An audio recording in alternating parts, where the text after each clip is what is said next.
Merci Larbi. Bonjour à tous. Je vais essayer de repartager mon écran. Alors, puisque j'avais un petit souci, les diapos avaient l'air de bouger toutes seules. Alors, soit il y a des personnes qui ont accès, à ce moment-là, je vous invite à ne pas cliquer forcément sur la présentation, ou alors il s'agit d'un petit bug et j'espère que ça va se résoudre tout de suite. Donc, je vais repartager mon écran. Normalement, vous me dites, mais vous devriez voir un diaporama. Je m'appelle Julien, je suis directeur de l'association Parcours 59. Je suis ravi de vous avoir avec nous dans une période estivale, une période où il y a un peu moins de monde, pourtant beaucoup de personnes intéressées par le sujet. Donc, merci d'être avec nous. On va être là jusqu'à 13h30 maximum pour parler justement de sociosport.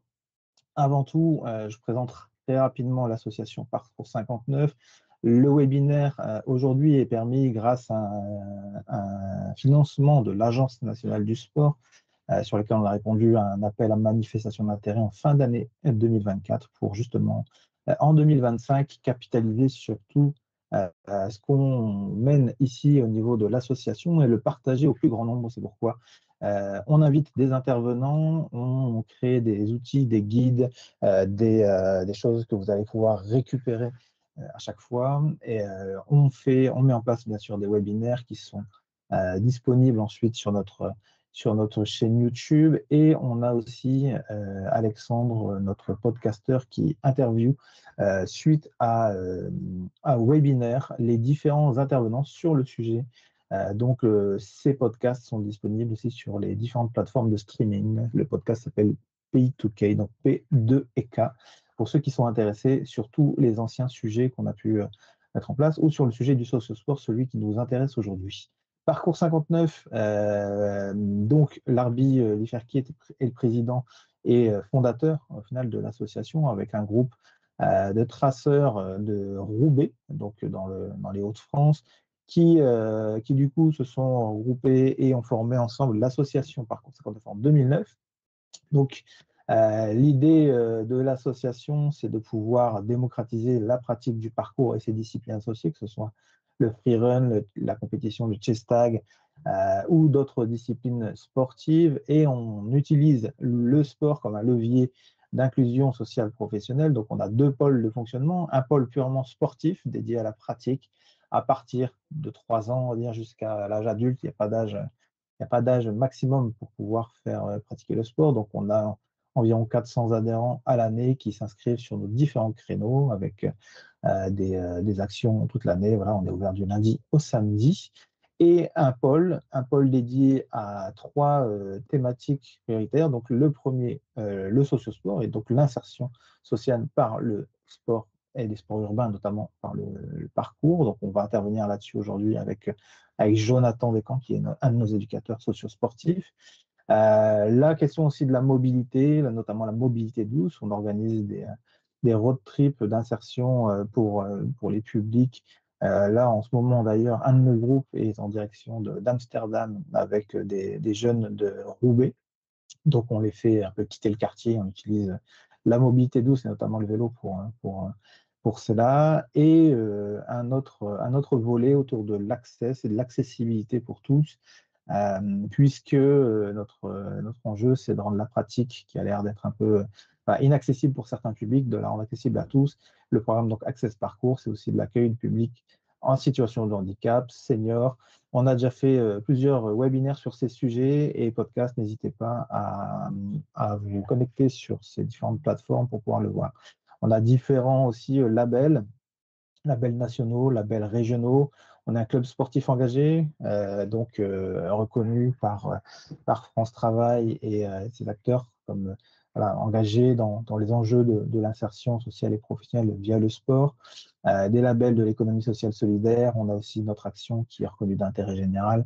Label club inclusif, label sport responsable, label aussi parité sport, puisqu'on travaille aussi beaucoup sur l'appropriation féminine du parcours et des sports urbains de manière générale et de l'espace public, puisque c'est très lié.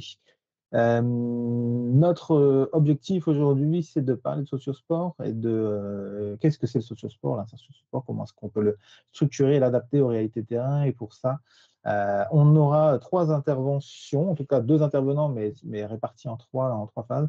Maïdine Elgarni, que je remercie d'être là, qui est l'association Pivot, qui va nous donner une petite définition de l'insertion sociosport et ensuite présenter le livre qu'il a coécrit, le guide d'exercice d'inclusion par le sport, disponible dans toutes les bonnes librairies et crèmeries. Donc, on vous enverra bien entendu le lien si vous souhaitez le pouvoir l'acheter, parce qu'il y a des exercices vraiment hyper intéressants dans ce guide. Et ensuite, Jonathan Descamps, donc, qui est un de nos coachs socio-sportifs, qui est accompagné aujourd'hui aussi de plusieurs personnes qui font partie du dispositif justement de Sociosport et qui témoigneront justement de ce que ça a provoqué chez eux. Voilà, je les remercie d'être avec moi aujourd'hui. C'est à eux que je vais laisser la parole d'ici quelques temps. Merci Maïdine, merci Jonathan. Maïdine, si ça te va, on commence par toi. On y va? Déjà, j'espère que tu vas bien. Merci d'être avec nous. Et puis voilà. Alors, on te voit en très très gros plan pour le coup. Bon, c'est pas grave, mais avec plaisir. Donc, Maïdine, peut-être pour commencer, ta définition vraiment du sociosport. Qu'est-ce que c'est le sociosport pour ceux qui aujourd'hui savent pas ce que c'est? Une dernière chose avant de partir là-dessus, j'ai oublié de le dire. Le webinaire est filmé et sera republié donc sur les différentes plateformes que j'ai dit tout à l'heure, exprès pour ceux qui sont en vacances aujourd'hui, qui n'ont pas pu nous rejoindre et tous ceux qui sont intéressés par le sujet. Maïdine, excuse-moi, tu n'as même pas laissé la parole, je ne sais pas coupé, mais voilà, je te la laisse maintenant. Explique-nous ce que c'est le sociosport et je te remercie encore d'être là. Merci à toi de m'avoir invité. Merci à vous, 39. Donc, pour me présenter rapidement, moi, c'est Maïs Garni. Alors, je suis plutôt, voire très terrain. Et mon travail à la base, c'est d'accompagner des jeunes vers l'emploi en utilisant le sport comme outil. Et c'est tout l'intérêt pour moi, je reviens sur cette idée-là, parce que c'est tout l'intérêt pour moi du sport. Moi, le sport, c'est développer, en tout cas, améliorer les compétences douces d'une personne à travers un outil qu'on appelle le sport. Et les compétences douces, ça, c'est pour donner quelques mots que tout le monde comprenne bien, c'est la connaissance de soi, le dépassement de soi, la confiance en soi, la prise de parole, la communication. C'est tous des compétences un peu invisibles qu'on n'a pas l'habitude de mettre en valeur, mais qui sont pour moi, en tout cas pour le sport, essentielles pour l'emploi, pour l'insertion, pour la réinsertion, pour l'accompagnement. Et c'est pour ça que j'embraye tout de suite sur le livre. En fait, l'idée, c'est que j'ai accompagné plus de 400 coachs d'insertion par le sport et formés. En fait, la plupart venaient me voir en fin de formation en me disant, bah, Maïdine, qu'est-ce qu'on fait concrètement maintenant sur le terrain?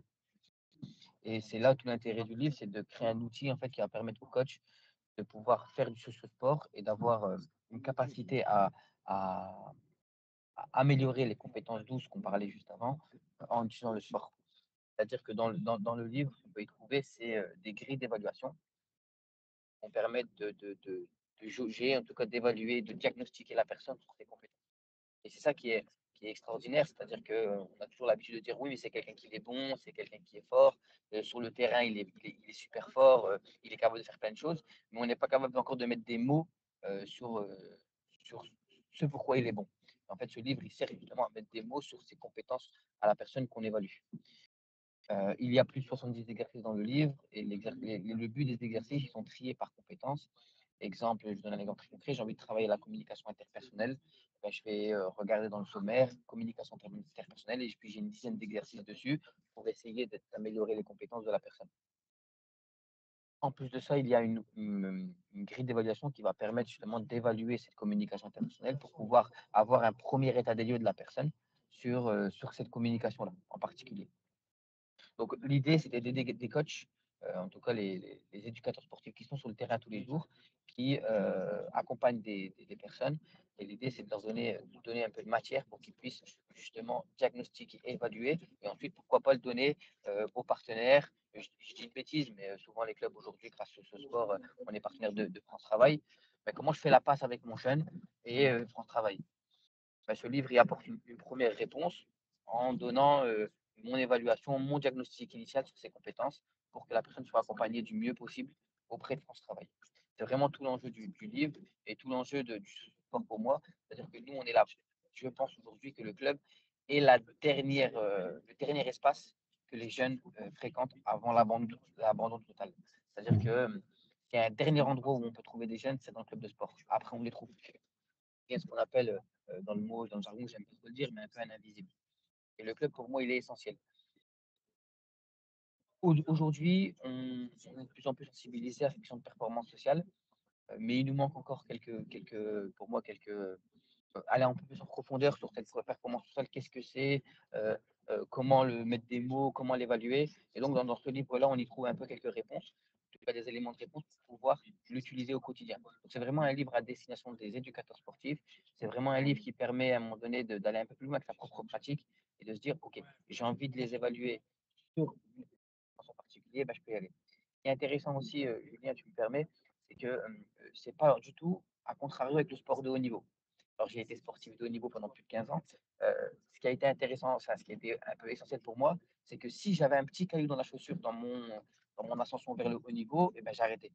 Parce que si j'avais pas de travail, si je n'étais pas bien au niveau familial, si j'avais pas de logement, si j'avais une problématique de mobilité, ou peu importe.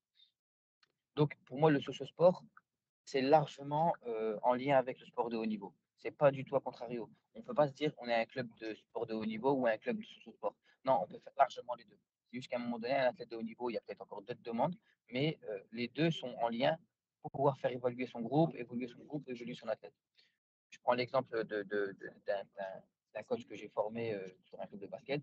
Lui, il utilise beaucoup le livre pour justement créer de la cohésion dans son groupe de basket vers le haut niveau, pour créer de la confiance avec les autres, pour créer du dépassement de soi, etc.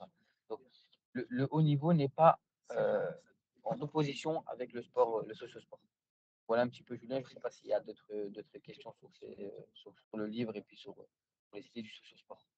Du coup, peut-être pour les différents clubs, est-ce que c'est adapté à tous les clubs? Est-ce que tous les éducateurs peuvent se saisir du guide?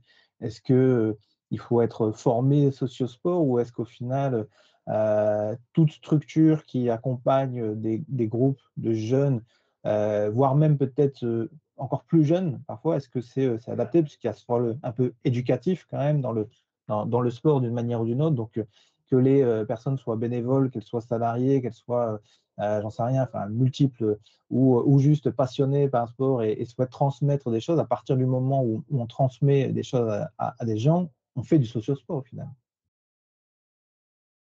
C'est une question.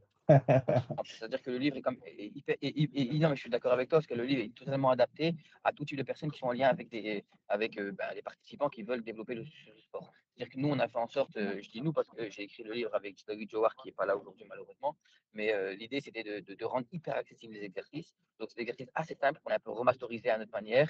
C'est des exercices qui demandent un minimum de matériel avec ballon, ploche, chasuble.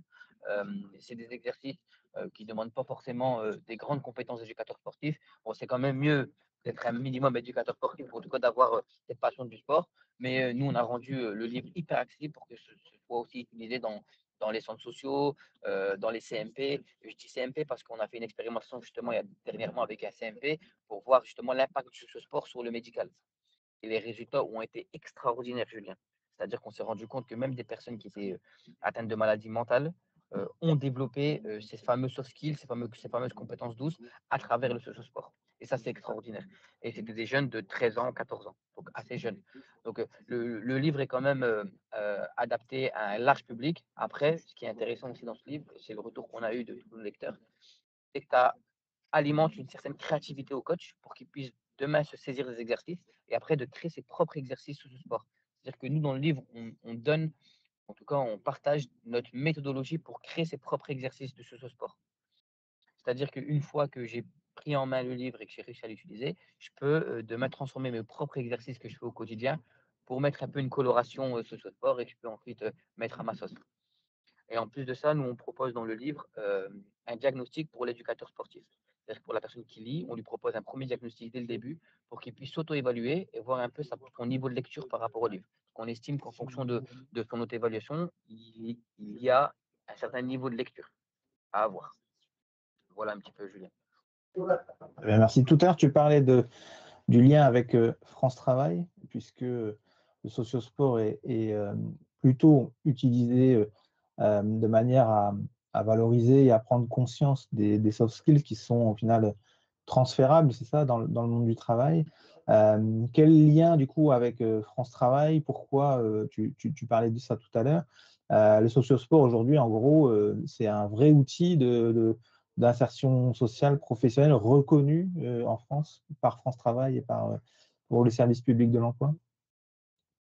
En tout cas, de plus en plus, en fait, je ne sais pas si ça arrivait, en tout cas, moi, ça m'arrivait souvent en tant qu'éducateur sportif, et je vois un jeune qui est sur le terrain, et je me dis, mais c'est du gâchis. Parce que une fois qu'il a les gants en main ou il a le ballon au pied, c'est un génie.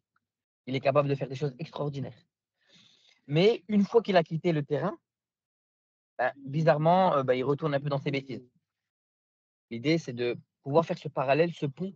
L'idée du livre, c'est de faire ce pont entre le génie du football et le génie de la vie de tous les jours, pour que la personne elle puisse être aussi bon sur le terrain que dans la vie de tous les jours. Et on s'est rendu compte, à travers différentes statistiques et à travers différentes recherches, que le monde de l'entreprise, en tout cas les entreprises, recherchent de plus en plus des personnes avec des compétences douces élevées que des compétences techniques élevées. Parce que l'entreprise estime que ces compétences techniques, elle peut lui apprendre. Par contre, les compétences douces, c'est un peu intrinsèque, ça fait partie de toi. Donc, l'intérêt maintenant pour nous, Julien, en tout cas, de travailler avec France Travail, c'est de dire, OK, je fais la passe à France Travail. J'ai élaboré un premier diagnostic grâce, en tout cas, à mes exercices de sport et à mes premiers modèles d'évaluation, ce qui va permettre à un moment donné à France Travail de pouvoir accompagner plus précisément le jeune vers l'emploi. En se disant, OK, il est extrêmement bon en communication, en leadership, en confiance en soi. OK, ça, c'est des compétences qu'on peut mettre en lumière et qu'on peut mettre en valeur dans le CV et dans un entretien. Ça, tout l'intérêt. Tu parlais tout à l'heure aussi d'une notion qu'on entend souvent, la question des invisibles. C'est donc les invisibles des gens qui sont des jeunes spécialement, enfin plus particulièrement des jeunes en tout cas, qui sont plutôt éloignés des services publics de l'emploi, qui ne sont pas inscrits, qui ne les fréquentent pas ou qui ont plutôt des relations un peu complexes peut-être avec l'institution, mais qui ont des fois aussi des problématiques administratives, sociales, familiales. Enfin, on a énormément de sujets, de problématiques, et c'est individuel en fin de compte. Hein, toutes ces choses-là se traitent de manière individuelle. Mais quand on parle d'invisibles, on parle de personnes qui sont voilà, invisibles de ces services publics-là. Mais par contre, tu disais tout à l'heure qu'ils sont visibles, en fin de compte, ailleurs, notamment dans les clubs sportifs. Du coup, il y a un gros enjeu, deux questions en fait. Enfin, ça, il y a un gros enjeu que les clubs sportifs puissent devenir des sortes de relais d'une certaine manière, ou en tout cas ont un rôle peut-être éducatif, mais au-delà de ça, de repérer justement des situations auprès des publics qu'ils fréquentent, pas seulement forcément axé sur la partie compétition, comme tu disais tout à l'heure.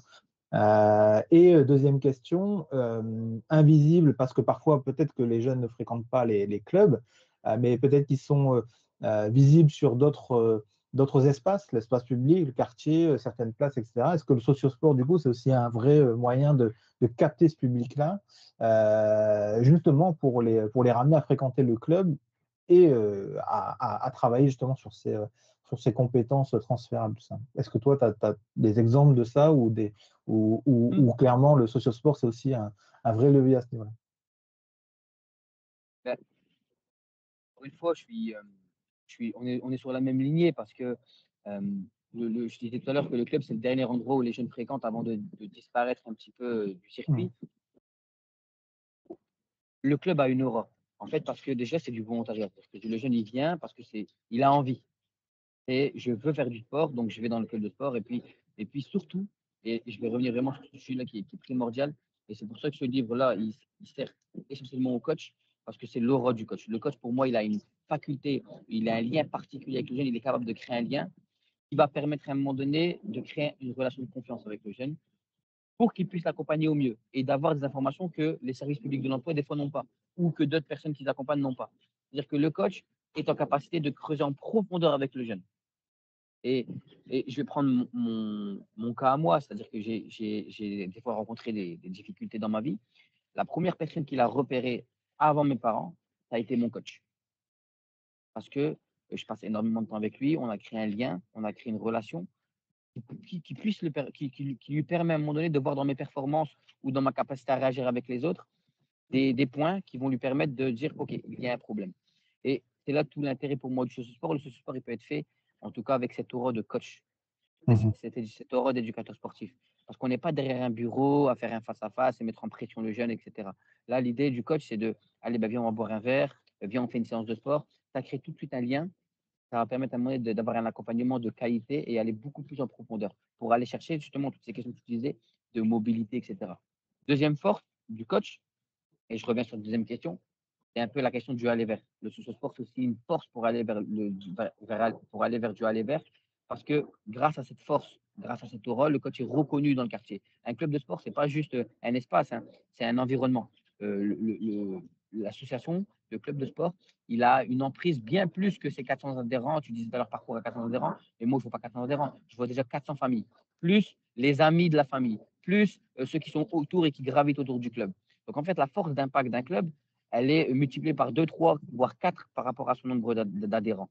Ce qui veut dire que dans ces 1000, 2000, 3000 personnes que tu touches indirectement, il y a forcément des personnes qui sont en difficulté. Et le coach est largement en capacité d'aller dans ces espaces-là, espaces sportifs, au quartier, en bas des tours, comme on dit souvent, et d'aller créer du lien avec les jeunes parce que le coach est reconnu pour sa compétence d'éducateur sportif. Et le socio-sport, justement, il permet de faire cette notion d'aller vers, cette question d'aller vers. Que souvent, nos professionnels de l'emploi, exemple France Travail, exemple mission locale, sont un peu moins en capacité de faire parce que c'est plus une approche guichet où puis les gens ils viennent et puis ils demandent un peu des aides. Mais en tout cas, nous, on vient avant. C'est ça qui est intéressant, le socio-sport, en tout cas dans l'espace d'un club. On vient en précurseur de Mhm. l'espace France Travail et on est là pour aller chercher le jeune, pour le mettre en confiance et pour l'accompagner. Parce que des fois, il y a encore aujourd'hui une réticence à aller vers ces lieux. Et le coach est en capacité de créer une confiance avec le jeune pour qu'il puisse l'amener vers le France Travail. Donc, c'est un bon relais, c'est un excellent relais pour les services publics de l'emploi. Très bien. Dernière question, Maïdine, pour toi. Et après, alors attention, celle-là, elle nous vient des précédents webinaires, puisque plusieurs fois, on a eu le retour. Donc, je l'anticipe un petit peu. Désolé, parce que celle-là, elle est peut-être un peu piège à certains moments. Mais est-ce qu'en zone rurale, dans des zones éloignées comme ça, tu as des exemples où ça fonctionne aussi? C'est plus compliqué à mettre en place? Ou est-ce que, parce que nous, on parle beaucoup voilà, du socio-sport, surtout dans les zones urbaines, et notamment peut-être prioritaire. Parfois, tu parlais des tours d'immeubles dans les quartiers, etc. etc. Est-ce qu'en zone rurale, ça se fait aussi? Tu as des exemples ou un exemple à nous dire? Ou Mhm. justement, ça n'a pas encore été testé et du coup, testera qui veut tester? Alors, ça a été testé avec, j'ai eu la chance de former des éducateurs sportifs du CQP de tennis de table qui ne connaissaient, qui n'avaient pas du tout la notion de ce sport et dont deux, et un en particulier qui était vraiment dans une zone rurale, avec, dans un petit village, entre guillemets. Et ben écoutez, pour être totalement franc avec vous, ça a super bien marché. Même si tout le monde se connaît dans le village, il est arrivé avec une autre méthodologie, une autre pédagogie. Parce que le socio-sport, c'est pas que juste je fais du sport de manière un peu différente. C'est aussi une pédagogie qui change. C'est que la posture de l'éducateur, elle change Mm. également.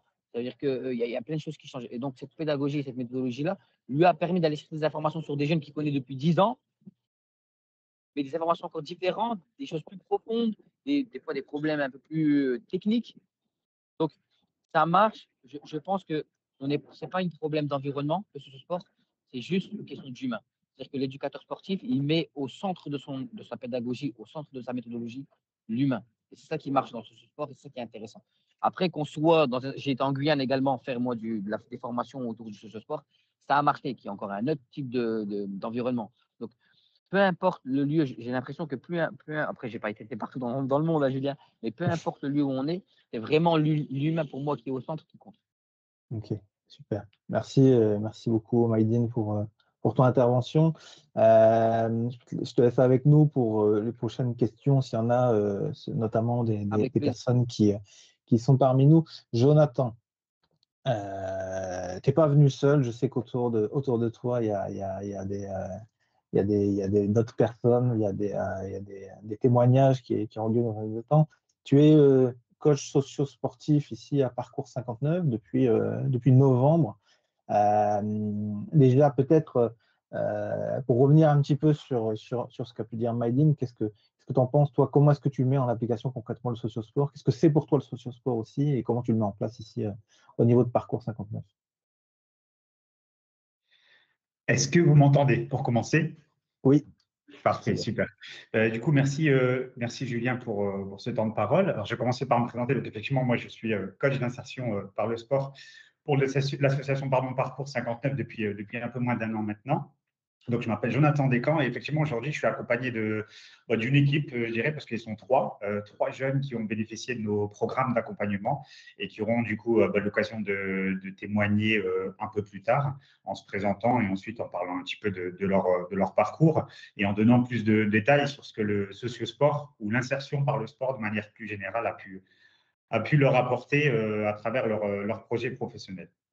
Donc, pour revenir sur ta question, alors, d'abord, dans un premier temps, merci à Meijin parce que moi, ce qui m'a permis de creuser un peu le sujet, de développer, de tester, d'expérimenter et d'analyser, c'est d'abord, dans un premier temps, le livre de Meijin que j'ai eu la chance, du coup, d'avoir quand je suis arrivé à Parcours 59. Donc, ça a été un peu voilà, la première pierre, j'ai envie de dire, que j'ai posée sur le sociosport, même si je me suis vite rendu compte, finalement, que le sociosport, eh ben, ça a toujours existé. Pour moi, ça a toujours existé. C'est pas d'aujourd'hui, c'est pas depuis un an, 2 ans ou 3 ans même qu'on fait du sociosport. On a toujours fait du sociosport du coup avec le sport. Sauf qu'aujourd'hui, l'outil du sociosport, comme le précise et le décrit bien Meijin dans son livre, il va nous permettre finalement de donner un peu plus d'impact à ce qu'on appelle cette histoire, cette notion de transfert de compétences comportementales ou encore compétences psychosociales. Et en fait, c'est ça, dans un premier temps, qui fait la différence entre une séance de sport classique et une séance de socio-sport. Et du coup, autour de tout ça, il va y avoir pas mal d'éléments qui vont changer, que ce soit l'attitude du coach, que ce soit sa posture, que ce soit sa méthodologie, que ce soit l'objectif de la séance, de façon à ce qu'on puisse faire ce qu'on appelle encore une fois des transferts pertinents, des transferts qui ont un impact finalement dans la tête des jeunes et des moins jeunes, sur le développement, sur l'éveil, peut-être même tout simplement de leurs compétences psychosociales. Un peu comme le disait Maïdine tout à l'heure, on a parfois des jeunes sur un terrain de foot ou un terrain de basket ou un ring qui sont très talentueux. Et en fait, l'idée, c'est de pouvoir les aider à prendre conscience que toutes ces qualités qu'ils ont sur le ring, au-delà des qualités techniques, physiques ou autres, ils ont aussi des qualités de comportement qu'ils peuvent utiliser, qu'ils peuvent utiliser dans le cadre de leur projet professionnel ou à l'école pour les plus jeunes quand ils sont encore à l'école.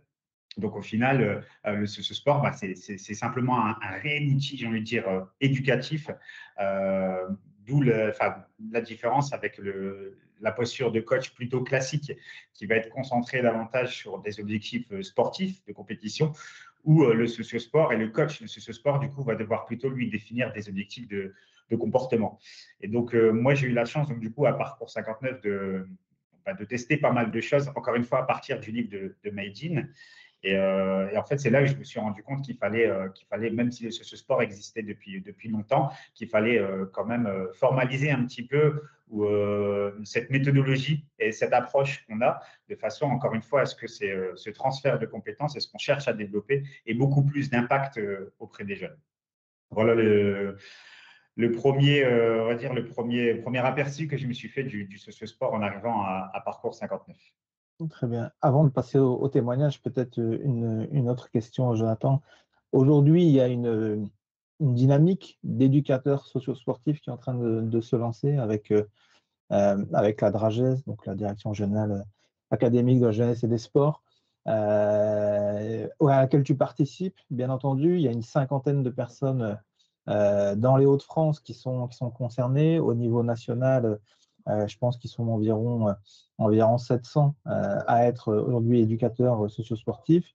Qu'est-ce que tu penses de cette dynamique? Est-ce qu'elle apporte des choses? Est-ce qu'elle permet de partager aussi ses expériences? Elle est toute jeune, en fin de compte, cette dynamique. Elle vient de commencer. Et quel est ton ressenti par rapport à ça? Et peut-être que du coup, dire aussi aux personnes qui nous suivent, voilà ce que ça permet de faire, en fin de compte.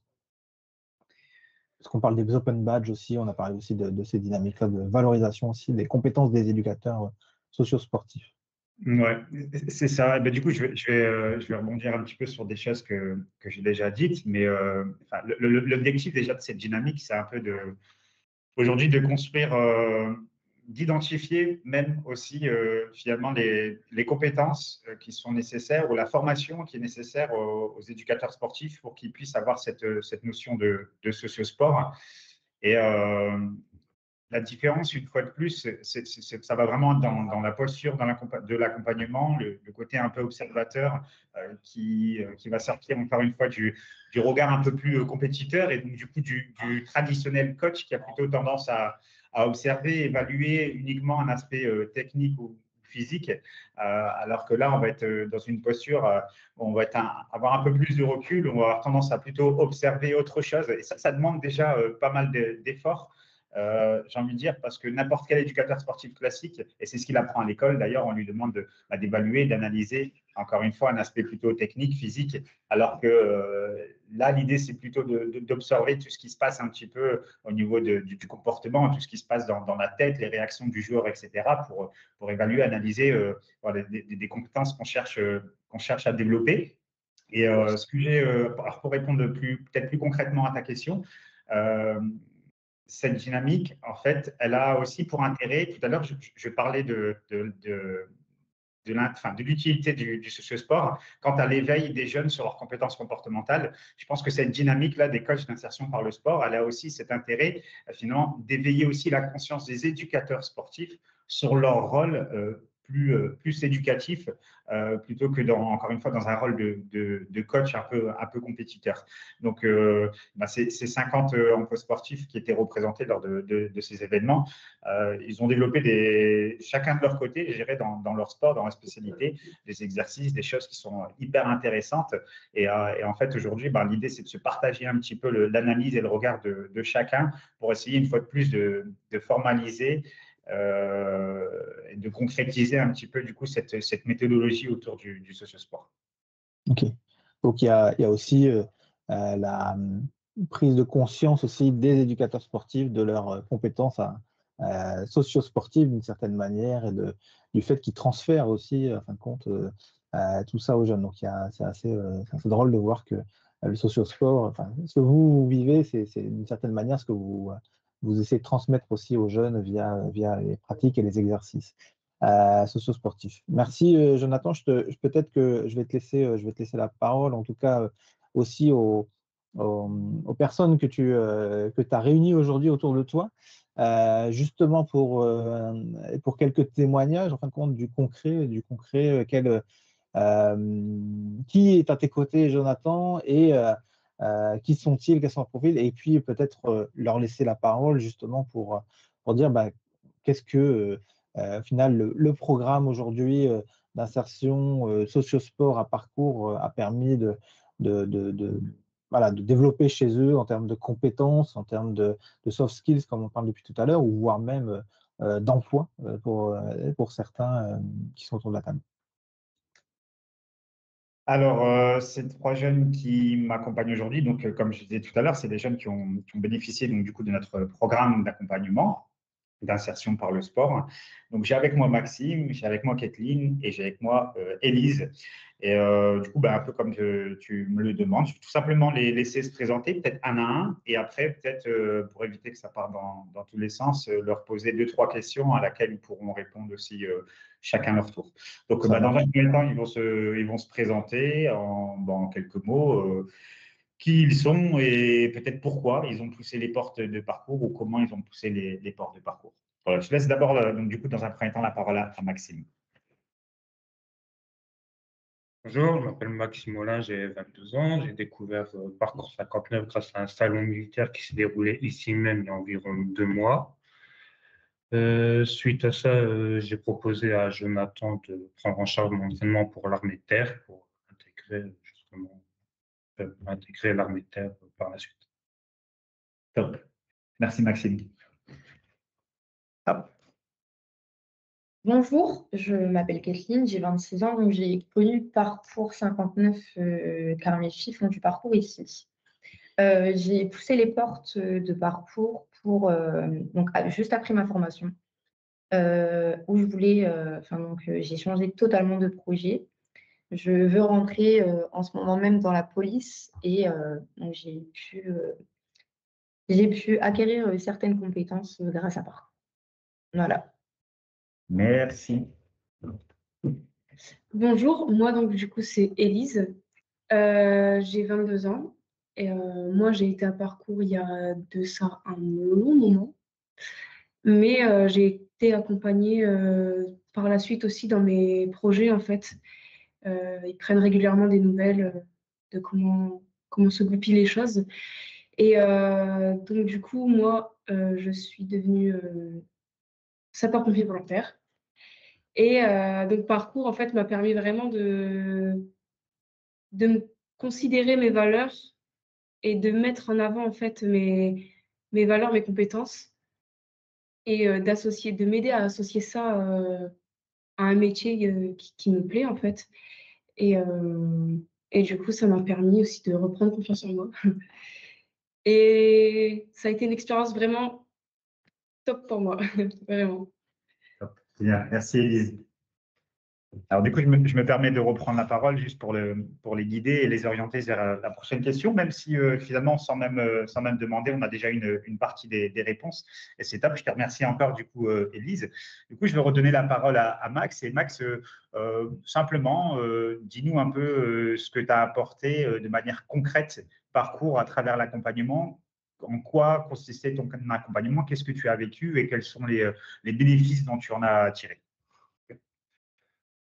Du coup, je voulais intégrer Parcours 59 pour m'entraîner pour l'armée, pour accroître mes compétences physiques, euh, pour les tests physiques de l'armée de terre, pour ouais, renforcement musculaire principalement, pour aussi m'orienter sur un entraînement bien spécifique, parce que si je le faisais seul, je penserais que j'allais partir dans tous les sens et puis pas arriver au bout de mon entraînement de base, de ce que je voulais faire à la base. Top. Merci Max. À toi, Kathleen. Alors du coup, Parcours 59, surtout le sociosport m'a permis d'acquérir certaines compétences physiques, notamment la confiance en moi, euh, la prise de parole aussi. J'avais un peu de mal suite à ça auparavant et ça m'a permis surtout de connaître mes limites. Voilà. Merci. Donc, moi, comme j'ai pu le dire juste avant, Parcours m'a permis de mettre vraiment mes compétences en avant, que je négligeais beaucoup par manque de confiance en moi. Et ça m'a permis de les associer, en fait, et de les combiner pour trouver vraiment quelque chose qui me plaît et qui me représente, en fait, qui me définit bien. Et, euh, et vraiment, ça a été une expérience parce que je ressortais du bac, en fait, et je ne savais absolument pas quoi faire. Donc, au début, j'étais mitigée entre coach en insertion et du coup pompier. Et finalement, c'est des valeurs qui se correspondent pas mal sur certains points, parce que pour les pompiers, ça reste un métier social en fait, parce que tu dois forcément avoir un contact assez particulier avec les victimes, etc. Il faut avoir cette approche que les coachs aussi ont pour leur insertion, pour les insertions des jeunes. Et donc, oui, j'ai pas été longtemps à Parcours. J'ai fait aussi un stage coach euh, au sein de Parcours. Et du coup, ça m'a aussi permis d'avoir certaines compétences et d'apprendre énormément de choses et qui ont été bénéfiques pour moi pour la suite. Top. Merci Élie. Merci à tous les trois du coup pour votre petit témoignage. Du coup, Julien, je te laisse peut-être reprendre la Ouais, parole. carrément. Et merci déjà à les trois jeunes qui interviennent. Et dans leur cas, leurs trois cas, est-ce que toi, alors, je pense qu'Élise, tu n'étais peut-être pas encore là quand elle était, quand elle était à Parcours. Maintenant, effectivement, il y a des nouvelles qui se donnent, etc. Je sais que c'est pas juste du sport, voilà, c'est un accompagnement global, c'est un accompagnement aussi sur la reprise de confiance en soi. Moi, et notamment Élise, qui était là depuis quasiment le début, qu'on a relancé le socio-sport, elle est complètement transformée d'une certaine manière, même, enfin, tous les deux. Enfin, je compare Élise et on veut pas, mais entre l'année dernière et puis aujourd'hui, c'est juste incroyable. Et vous participez aussi, et je vous en remercie encore, aussi à des temps sur le territoire. Donc vous participez aussi à aider l'association aussi, et à vous aider aussi vous-même, à vous rendre utile en fait d'une certaine manière, puisque vous avez participé au quartier d'été, vous avez participé à des événements dans lesquels Parcours été justement pour refaire aussi, favoriser le lien social. Donc tout ça aussi participe à tout ça. Il y en a qui ont participé effectivement à des événements. Max parlait d'un événement militaire qui s'est déroulé ici. Donc il y a aussi ce type d'événements qu'on met en place et qui permettent de casser les codes un petit peu du recrutement et de mettre en lien les jeunes qui cherchent, qui ont ces difficultés-là, et des recruteurs qui, eux, ont fait et ont pris la décision aussi de se baser justement sur les soft skills, les compétences, puisque comme ça a été dit tout à l'heure avec Maïdine, les compétences techniques, elles s'acquièrent, et l'employeur va essayer de les transmettre. Moi, je vous trouve tous les trois voilà, transformés. Vous avez participé à plein de temps à Parcours. Il y en a qui sont là vraiment très, très régulièrement. On voit tout le temps, vous participez à des temps de mobilité, vous participez à des temps solidaires, vous participez à des temps sur les quartiers, vous participez aussi à des séances socio-sport. Je vous trouve transformé, moi personnellement, je ne dis pas ça juste comme ça ou pour le sujet, mais c'est réel, c'est sincère. Donc félicitations à vous trois. Et puis je sais que vos projets vont se concrétiser. Kathleen, quand elle parle de la prise de parole, effectivement, on l'a vu prendre la parole à l'Assemblée générale, on la voit prendre la parole aujourd'hui aussi au webinaire, alors que c'est pas simple, c'est vraiment pas simple, c'est des choses qui sont pas évidentes. Donc, vous sortir un petit peu de votre zone de confort aussi, je pense que c'est ça le sociosport. Et je vous remercie vraiment pour cette intervention, votre témoignage, et Jonathan et les équipes, bien entendu, tous les éducateurs sportifs, socio-sportifs qui échangent des vies en fin de compte d'une certaine manière. Merci Jonathan, merci à tes témoins, merci Maïdine. On va peut-être laisser alors, quelques secondes, je ne sais pas s'il y a des questions, je vais regarder sur la conversation a priori. Pas pour l'instant, maintenant n'hésitez pas s'il y a des questions. Sinon, je continue très rapidement pour finaliser ce webinaire. N'hésitez pas à lever la main s'il y a une question comme ça, ou à prendre la parole directement. Sinon, s'il n'y a pas de questions, la suite de ce webinaire. Donc, comme je disais tout à l'heure en introduction, et on va terminer là-dessus, le webinaire sera disponible en replay sur la chaîne YouTube de Parcours 59. Un podcast va être réalisé avec tous les intervenants, a déjà été fait sur les différentes thématiques qu'on a abordées depuis le début de l'année. Ça fait 7 mois qu'on fait des podcasts, donc il y a eu plein de sujets autour de la mobilité, des road trips, du Access Parcours, des financements aussi dans les structures sportives et socio-sportives. Ce webinaire aujourd'hui, le chess tag, enfin, on a énormément de thématiques qui ont déjà été traitées et d'autres qui vont être encore traitées. Qui seront donc disponibles à chaque fois en replay avec le podcast derrière. Les prochains webinaires, donc là aujourd'hui, on est le 29 juillet, vous voyez, sur l'insertion socio-sport. Le prochain webinaire aura lieu le mardi 26 août, au retour des congés pour certains, autour du sport comme levier de lien social, donc comment renforcer les liens sociaux dans les quartiers, notamment les quartiers prioritaires. grâce au sport. Donc ça va être un sujet vraiment lié au quartier, au territoire, et on aura intervention de notre médiateur adulte relais et de partenaires du territoire, donc ça va être intéressant. Le 30 septembre, vous pouvez déjà prendre note, hein, c'est le même lien d'inscription que vous avez eu sur celui-ci. On va parler de parcours tes monuments, comment est-ce que le parcours permet aussi de redécouvrir autrement l'espace public, patrimonial, culturel, dans sa ville, donc avec des échanges de traceurs, donc les traceurs, les pratiquants du parcours qui pourront nous parler de tout ça. Ensuite, on parlera exclusivement du programme Jump d'insertion sociale professionnelle de Parcours 59, donc qui refera un peu de lien aussi avec ce qu'on a dit dans le webinaire aujourd'hui. Ensuite, on parlera de la question des tiers-lieux, puisqu'ici, à Parcours 59, on a un tiers-lieu socio-sportif, et donc des espaces hybrides de rencontres. Donc, on essaiera d'avoir plusieurs tiers-lieux sportifs, socio-sportifs en France, et qui nous témoigneront de cette dynamique-là. Et enfin, on parlera en décembre d'essaimage, de coopération, notamment de coopération internationale avec des programmes qu'on met en place avec des structures internationales dans le cadre du programme Erasmus, dans le cadre de programmes de coopération décentralisée avec structures notamment Madagascar. Pour plus d'infos, n'hésitez pas, on vous enverra de toute façon la présentation de ce webinaire, nos liens, mes contacts, chargé de communication et Justine qui prendra la relève en août, qui est en congé aujourd'hui. Voilà, les deux coordinateurs programme d'insertion, Kevin et Johan, qui sont à votre écoute. Bien entendu, comme je l'ai dit, on vous enverra le diaporama, on vous enverra aussi les liens vers le guide, les exercices d'insertion par le sport coécrits par Maïdine et Jidawi, et les liens de contact de toutes les personnes qui ont pu intervenir aujourd'hui.